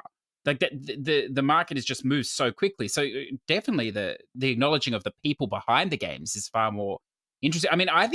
I mean, it's so subjective anyway, as we said, but I think this list is just good for getting ideas of things you might want to play. But as far as, someone else's opinion, and I mean, it's not even someone else's opinion, it's a collective opinion of the people that are going to sit here and vote every day, which is definitely not a cross section of me, of my gaming, and or yours, Mindy, I would hazard a guess, and probably most people that listen. So, yeah, I agree with you. I mean, it doesn't matter who wins. Everyone is a winner, Mindy, these days. Everybody is special. It's a participation. Do you reckon they get a lovely participation award for being nominated? Like they didn't win, but they get like a certificate saying you were nominated? I hope so. Little ribbon. I don't know, man. These are all PR contests anyway. I do like that there's a category here called Games for Impact. I'm like, what the hell does that mean? Like a game that actually tried to say something as opposed to shooty shooty bang bang? Like what does that Yes, mean? yes. Be careful. This game has impact. Be careful. Should come with a warning. But look, see, that's interesting. So what do we got here? Concrete Genie, Gris, Kind Words, which I must admit I don't know that game. Listeners, A Life is Strange 2 and Sea of Solitude. So perhaps out of all the games on this list, this is the best category for me, I think, Mindy. All those games interest me. There's some beautiful games in there. And then you also mentioned, and you said you were surprised, the best narrative, A Plague's Tale, Innocence. Yes. Why are you surprised? Just because again, you look at the other entries on this list: Outer Worlds, Death Stranding, Control, Disco Elysium, which I admittedly have not heard of, but my understanding is it's not, just kind of googling it. Hmm. First of all, it came out last week, so fits the category then. Well, I'm sorry. It came out on Steam like a month ago. So again, these are all games that came out in the last couple of months. But then Plague Tale, which I would think maybe they would have put in the games for impact, I suppose. This it was not a AAA game. It was several months ago, and it's just interesting to see it there. It feels like it's just so out of left field when you look at just the trend of what is nominated in this. Especially because I think that's literally the only thing it's been nominated for. It's good to see it's getting some love, though, because I think that game, I think it went under the radar when it came out, and I'm sure it's under the radar now, but it is, I mean, there are definite issues with that game. I mean, it's a stealth game. It masquerades as a narrative or whatever, but it's a stealth game. If you don't like stealth, you're not going to like that game at all. And some of the systems at the end, the fights is too much. They've just gone a little too far. But if you can, and as you say, it's not a AAA studio. If you can take that aside, if you can take that there is some screen glitching and some frame rate drops, but only because they have at points so many rats on the screen. Like I think they've gone for as much as they possibly can, and perhaps the engine and everything else is not quite behind them yet, but it's very promising. And if you can deal with all that, and it's by no means game breaking at all, but if you go in knowing that, I thought the story was really good. And look, I hate stealth games, I don't like them at all, but I persisted and got to the end of this, so it is a beautiful game. So look, I doubt it's going to win against those others in there, but it's lovely that it's there, and hopefully someone will go, maybe I should go and pick that up. I don't know. Well, this is interesting. Best score or music. So Kingdom Hearts 3, well, there's no surprise. There's massive overworked music and composers or whatever, so some lovely stuff. Devil May Cry 5. I didn't know. I didn't play enough of that, but look, fascinating. Death Stranding, perhaps the best part of that game, I think, is the music. So it basically reminds me of listening to Spotify, Mindi. They just drop songs in. It's nice. It's good. And then Sayonara Wild Hearts, which I don't think you've played, Mindi, but that's an excellent music rhythm style game. Yeah, it's fantastic music. So I don't know. Is there any other? It's Annapurna. That's the publisher of Edith Finch, right? It is, yeah. Look, I mean, I was listening to something the other day, and look, anything basically Annapurna is involved with is probably going to be fantastic. I was playing something the other day, I forget, and I didn't even realize they were involved in it. And yeah, it's just, they're always great. So definitely a name to look out for. Is there any other sections there, Mindi, that interest you there? No, I'm laughing at this best ongoing game, and it makes me wonder if Anthem was supposed to be on this, and they really, really, really, really quickly took it out. Is Fallout 76 there, or have they removed that as well? No. Yeah. Well, hopefully our Final Fantasy 14 is there. I don't know if it would get much love, though, from this American-centric awards. I'm not sure. But, look, it is what it is. So, look, listeners, that's just a quick look. There is a fantastical number of categories here. I had no idea. Imagine if you voted for every category here once a day. That'd take all day. That would have to be a job in itself. Oh, actually, I do want to point something out. Best family game, it's entirely populated with Nintendo. Oh, well, that's not surprising. Like, it just feels a little off. Like, it does feel like just kind of a PR popularity contest, and I'd like to know how nominations happen. If it's because, like, for the Oscars, it's a committee, right? Yes. But this, I would like to know how they decide who gets nominated and who doesn't. Might be a Friday afternoon on the golf course with all the major executives. I don't know. What's it worth? What's it worth to you to get on this list this year? Let's see. Well, yeah, look, I'm sure it's no coincidence that this comes out just as Black Friday strikes us as well. So look. There's no jadedness and cynicalness here at all, Mindi.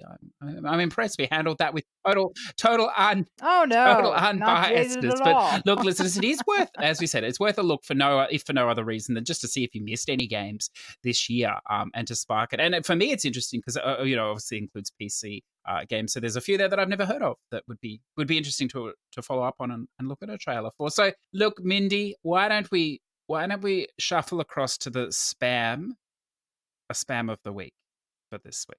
Is it time for spam? I think it is. I feel, look, I've had a particularly spammy couple of days, so I think we should share the spam.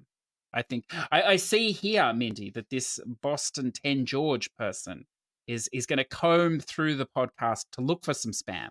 And I tell you what, if he survives 2 hours for his 3 minutes of spam, he's done a fantastic job. that's it. Oh, That's hey, impressive. Jeff Keighley was in Death Stranding. Everybody is in that game. Everybody. No, but he's like the guy who hosts and has hands in on the video game awards. Yes. Interesting. Did I tell you, Mindi, that Kojima made that game? Yeah, I don't know if you know that. Oh, Kojima made Death Stranding. Comes up a bit in the first 20 minutes, So if you didn't know, I didn't know that. No, look, no. It's a quite a phenomenal effort there. It's well worth your. Wow, your time. he hit it fairly well, didn't he? He did. Kept that close. Yeah, there's no point being backwards when you can be forward. Yeah. So look, spam of the week. Let's not drag ourselves into that. Although Scottish, no, but I have started Final Fantasy 12 slowly. I hope you're continuing with the your side of the bargain. But that's the third distraction we've had from spam. So now we have to get onto it, Bindi. I'm going to throw out the first one only because it's the one I played. Foxy Land. This is the new rat game, right? It is. And I looked it up this morning just to see what was going on here. And there's actually a Foxy Land 2 that has just come out on PC and mobile. So there you go. If you like Foxy Land, you can play its sequel. Or perhaps one day the sequel will come to PlayStation. Yeah, it's very straightforward. There is no guide needed in this one. I suppose the hardest. One day, do you mean like tomorrow? It could be. Could you imagine Foxy Land 2? Like tomorrow it'll just be, it'll be the next rat game. Yeah. I'm sure it's definitely being lined up. Yeah. So probably the hardest trophy is to 3-star every level. But look, you 3-star, I 3-starred every level I played.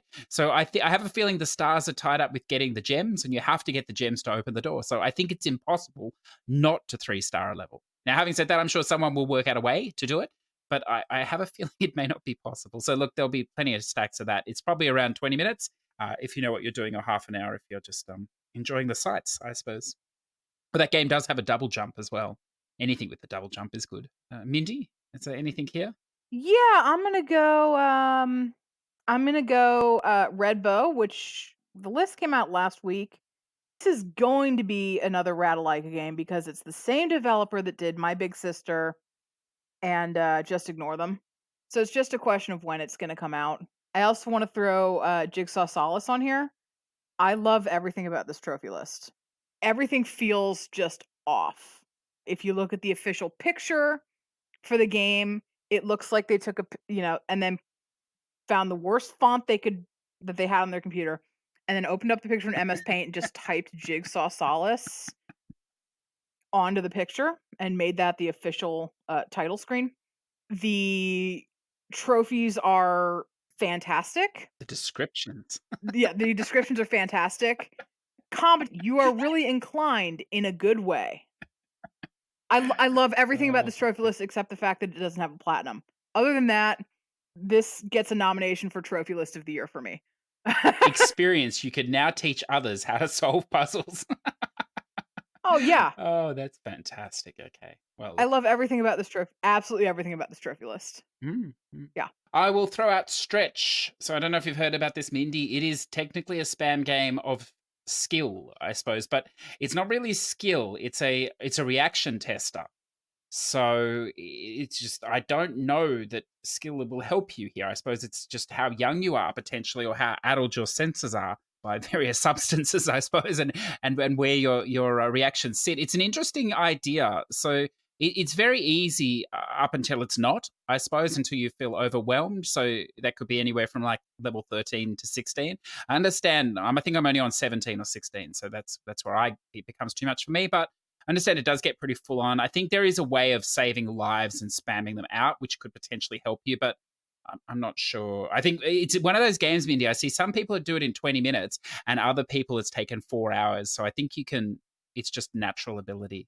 But it's a very interesting idea, even if you play it on an old account. Would it be right for me to compare this to like Semispheres, or does it play a lot differently? No, it's much more. I thought when I first played it, I thought it was going to be a rhythm game because it's just all your face buttons as button prompts, and they're just slowly moving into the center. And if they hit the center, you can have it's like a circle. It can hit it 8 times before it's over. But obviously, the combinations are random and it gets faster and faster. So it's just literally how quickly you can push the buttons that it's showing. And it sort of goes like the first level's 10 and then it goes 20, 30. And I think the one I'm up to now is 300 button pushes, which is sort of, you would think it's, that's easy or whatever else. But it's not so much for me that the speed, it's just that my brain, it gets to like 150 or 200 and it just doesn't want to push any more buttons. It's had enough. And so I stop for a second, and it only takes a second if you slip on a second or two and you'll probably crash out. So yeah, it's interesting. It's an interesting concept. I think it's a game, if you're no good at, you could spend hours trying to finish, but an interesting concept either the way. And if you don't care about the plat, some very easy trophies to be had there.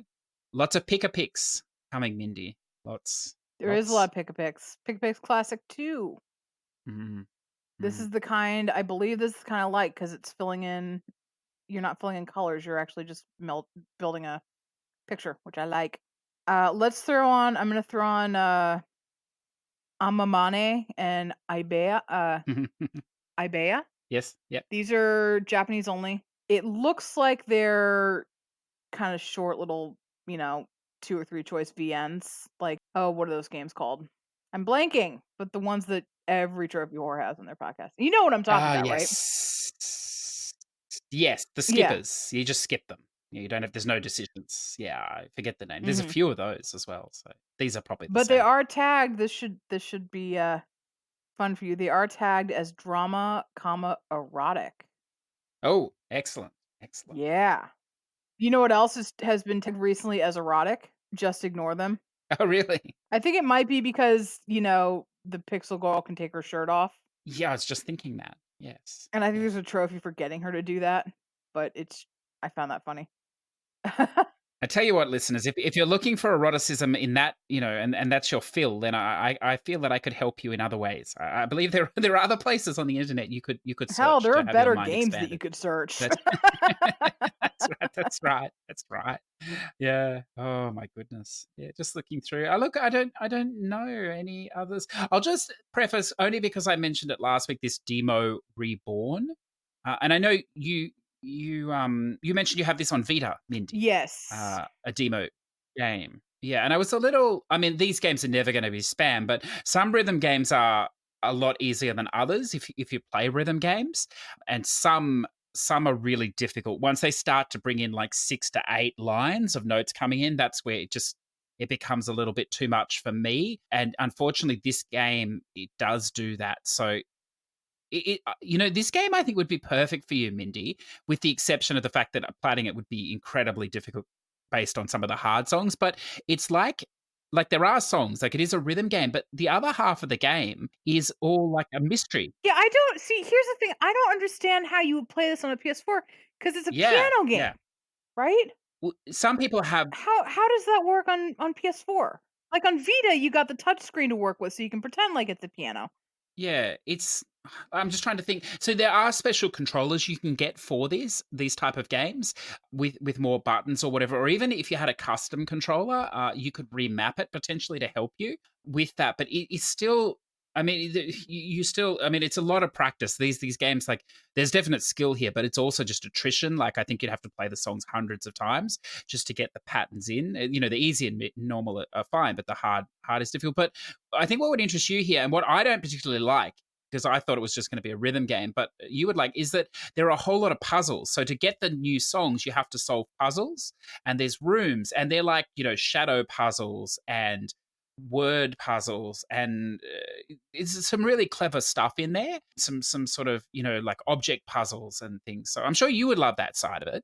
Probably wouldn't love the music rhythm side, but it's an interesting combination of it's much more evolved than the Vita version anyway with that stuff. So if that doesn't worry you, the songs are actually quite nice. I quite enjoyed the ones that I've played. So potentially worth a look, but a very challenging platinum, I feel, if you're not used to rhythm games. So definitely not spam. So I retract my statement that it might be a manageable rhythm game. There. No, as soon as you brought it up, I was like, no, this is not spam. No. Well, no, even manageable. I will. Last one for me. I will throw on Bayala. It's the double stack. There is that, like I said, there are those RNG collectibles. So your playtime may vary, but that sounds good. That sounds good. That's a lot. I'm going to take a speculative stab at Story of a Gladiator. It's the trophy list is it looks interestingly easy, but it might not be. It's a hack and slash side scroller 2D, I want to say, very low budget. And it's also not, I think it's like 15 Australian on the store. So yeah, tread carefully there. But it could or could not be. We will see. So look, Mindi, I think we've hit the groove. That was impressive. Yeah, we're both still alive to a degree. I don't think, is there anything? Oh my goodness, I almost did it again, Mindi, and you didn't save me. I almost forgot to read the platinums. Oh, the platinum Yes, shoutouts. yes. Now I have an apology. Especially if you've survived 2 hours to get here now, and if I'd missed that, that would have been it. I would have, I don't know what you would have done, sir, but I'm going to start with you because I know you had it here last week and I forgot. This is EDGJ. If there's a way to pronounce that, sir, please feel free to let me know. But at this stage, I'll go phonetically. EDGJ and his medieval plat that he got from last week. And I know that was a big one because I know it glitched on him and he went back and had to do a substantial portion again. So congratulations, sir. And we learned last week, Mindi, that if you finish that game, it unlocks the PS1 version, apparently. So, are there any trophies for doing it? It's just a fun little bonus. I don't know. Old Cero was the one that shared that fact on the thing, so you'll have to run it by him. I'm not sure on that. So let's catch up with where we're up to. So we finished last week with Mindi's one night stand. So we can begin this week with Azure Von, his first post. So welcome to the group, sir. Thank you for listening. Welcome. And a very good platinum too. A platinum number 38, Death Stranding. So congratulations, sir. Don't forget to vote in the Game Awards for that one. Number 440 for Zador, Star Wars Fallen Order, EU. That's lovely. Dino Raw, platinum 780, and all 8. Oh, now he has this is wonderful, Mindi. All 8 stacks of 1995. Why? Yes. Dino, you're a cool dude, but why? Why? Then Mindi, we've talked about today, Bayala and the Obra Dinn. Congratulations. Teresa, number 529, Jedi Fallen Order. So a popular one this week. These people move quickly, Mindi. That game only came out the other week. It's not that short. It's impressive. Very impressive. Yeah, well, look at this. This EDJ 3D DG is back again. And it looks like you have more letters in your name now, sir. Oh, perhaps your Discord name is shorter than your PSN name. Fascinating. Okay. You've started a new account. I don't know. Number 22, God of War. Well done, sir. On this one, number... the newest one? Yes. Yeah. And he says, Gotcha. Clearing out the backlog, an amazing game. Can't wait to see how they top this one with the sequel. I'm sure many people feel the same. Then we have Silverhawk 987. I think this is another new member, Mindi. Excellent. They must have been handing out coupons at the store this week for Push2Plat. So thank you for coming and joining us. There are no prizes, unfortunately. You've been misled. But I can read your platinum here. It's number 26. Oh, this is a lovely one for us, Mindi. Number 26, Assassin's Creed Odyssey. Not difficult, but took around 75 hours to get. It's pretty good. 75. That's less time than it took me. A lot less time than it took me. Then we're almost caught up. Redbeard Rick, number 95, Cave D, blurred out by Sony, Riches. I could not use this fantastic... I couldn't not use this fantastic flat screenshot. It really captures the game is about. I don't know if you've seen this picture, Mindi, of the plat screen. It's a typical VR screen. You can see the plat in the middle and you can't really see anything else. Is that what it is? I couldn't figure out what it was. It's just like blue and then there's a little picture of a platinum trophy. Yes, yeah. So originally when the VR came out, none of the trophies appeared in VR, so you'd be playing and you wouldn't know if you got any or not. There was no indication unless you took the headset off and synced them. But now that, now it's been there for a while, they put in the patch where now you can see the trophies, but it's very evasive in VR, Mindi, because you're playing along and it happens in the center of the screen. It's not like on the PS4, it's up on the top left. So it's very immersion breaking. So it's a wonderful Sony, a VR experience with an immersion breaking trophy in the middle. But anyway, and that's Cave Digger Riches. And he says, why did Sony censor Digger, Mindi? That's strange. I don't know. I have a theory. Yes. Yeah, I believe it's the Igor part, and I think it just kind of. I would like to see him try to write the word chigger, like a chigger bite. I don't know what you call them in Australia. That might be a regional, like a regional what they're called. But I would like to see if that or trigger, if that one also gets flagged, for lack of a better term. I like that. Yeah, chicken. Look, if someone can get those in a platinum name this week and put them in, more power to you. We will definitely, definitely ruminate on that as we go. Oh, look, we've been going so long, Mindi, that 2 more people have got plats in the time this podcast has been going on, which is impressive. we better. In fact, this guy's got this Redbeard Rick. He's got platinum 96, 97, and 98 in the time this has been going on. So look, that is fantastic. It's glad to see and that they one were of us. Big games. Well, it's glad to see one of us is using our time well. Yes, and he's got the Little Acre Don't Knock Twice Bonfire. So Bonfire is a VR Little game. Acre. It's a fun one. Have you played Little Acre? I have played it. It's a beautiful game. Yeah, I don't know this Bonfire VR, and I do know Don't Knock Twice. It's not great. So I think he's spam hunting there, Mindi. I think he's approaching 100, so that's exciting for him. Little Acre is high-class spam. Yes, yeah. The other 2, perhaps not. And then Zador, number 441, Lost Ember. Oh, this is very well done. So great experience, better than that Everything game. That was a strange game. But a somewhat annoying collectathon platinum. Speaking of plat, say hi to Keanu Reeves. Oh, because Mindi, the... Oh, yeah, because the platinum image is like a drawing of Keanu Reeves pointing and being like, "You're great." And that's some meme, but I can't remember what it is. From E3 this year, where he came out and... for Cyberpunk. Yeah, that's right. So, and look, Zador, that's fantastic, because I don't know that you're the first person, but you're definitely one of the first people on that game, because that only came out the other day as well. So look, that was a lot of platinums. A majority of them happening while we were recording, which is even better. So, if you're listening to this now, that is probably the secret. You can be getting 3 or 4 platinums per episode. Like, that's a great deal. That's a better deal than you're going to get from Rat. So, how can you not come back next week and sign up? Maybe Mindi, they should give us a plat or 2. They could donate them to the show, to us. For our hard work. I don't know. So look, Mindi, if people were trying to find you this week, where can they find you? Twitter at themindisacity. You can also support my guide writing by going to my Kofi, ko-fi.com/themindisacity. Not a subscription thing, just a tip jar.